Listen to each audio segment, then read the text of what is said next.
একটা ভীষণ বাজে ওয়েদার চলছে বুঝলে। তুমি যে কি পরে বাইরে বেরোবে আর না বেরোবে সেটাই বুঝে উঠতে পারবে না।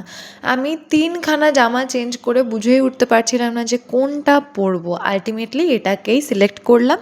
দেন আমি রেডি হতে শুরু করে দিলাম। কেন বলো তো? ঘুরতে যাব একটুখানি। এই যে ছেলেটাও তার নিজস্ব সমস্ত কাজকর্ম মিটিয়ে তারপর আমাকে নিতে চলে এসেছে।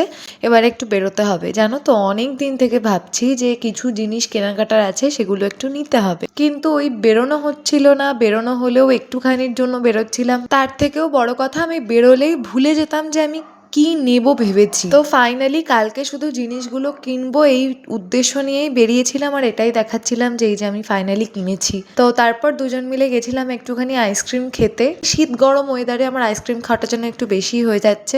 আর এ আমার হাত নিয়ে যে কি করছিল ভগবান জানে, ঘুরিয়ে ফিরিয়ে কতভাবে যে দেখছিল হাতটাকে। কি দেখছিল সেটা শুধুমাত্র ওই বলতে পারবে। এখান থেকে এর আগেও আইসক্রিম খেয়েছি, এই ফ্লেভারের আইসক্রিমটা এর আগেও নিয়েছিলাম, তবে এইবারের আইসক্রিমটা আমার একটু অন্যরকম লাগলো, মানে ভালো লাগলো না আর কি। বাপরে, আমি এত চোখ মুখ ঘুরিয়ে যে কি কথা বলছিলাম কে জানে। তো আর কি, আইসক্রিমটা তো হলো না খুব একটা বেশি মনের মতন। এবার যাচ্ছে একটুখানি চা খেতে। জানো তো, আমাদের দুজনের মন না মর্জি সেটা কেউ ধরতে পারবে না। ইভেন আমরা দুজনও ধরতে পারি না। মানে আমাদের দুজনের যখন যেটা ইচ্ছে হয় তখন সেটাই করে ফেলি। মানে এর আগে আমাদের পুরো অন্য একটা জায়গায় চা খেতে যাওয়ার কথা ছিল, হট করে প্ল্যান পুরোপুরি চেঞ্জ হয়ে আমরা চা খেতে চলে গেলাম এখানে। কিন্তু একটা ব্যাপার জানো, আমরা যে ডিসিশনগুলো হট করে নিই সেগুলো খুব ভালো মতন করে এক্সিকিউট হয়েও যায়। এমনটা দেখলে চায়ের সাথে সাথে আমি কেক নিয়েছিলাম, ও বিস্কুট নিয়েছিল, আর ও তো এখানে কুরকুরের অ্যাডই দিয়ে দিয়েছে। বেস্ট পার্ট লেগেছে জায়গাটা ছোট আর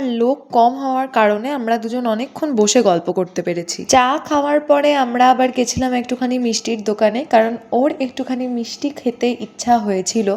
আমি আর মিষ্টি খাইনি, ও ওর পছন্দ মতোই নিয়েছিল, কারণ আমাকে বাড়ি এসে রাতেবেলা খেতেই হতো, নয়তো মা ভীষণ বকা দিত।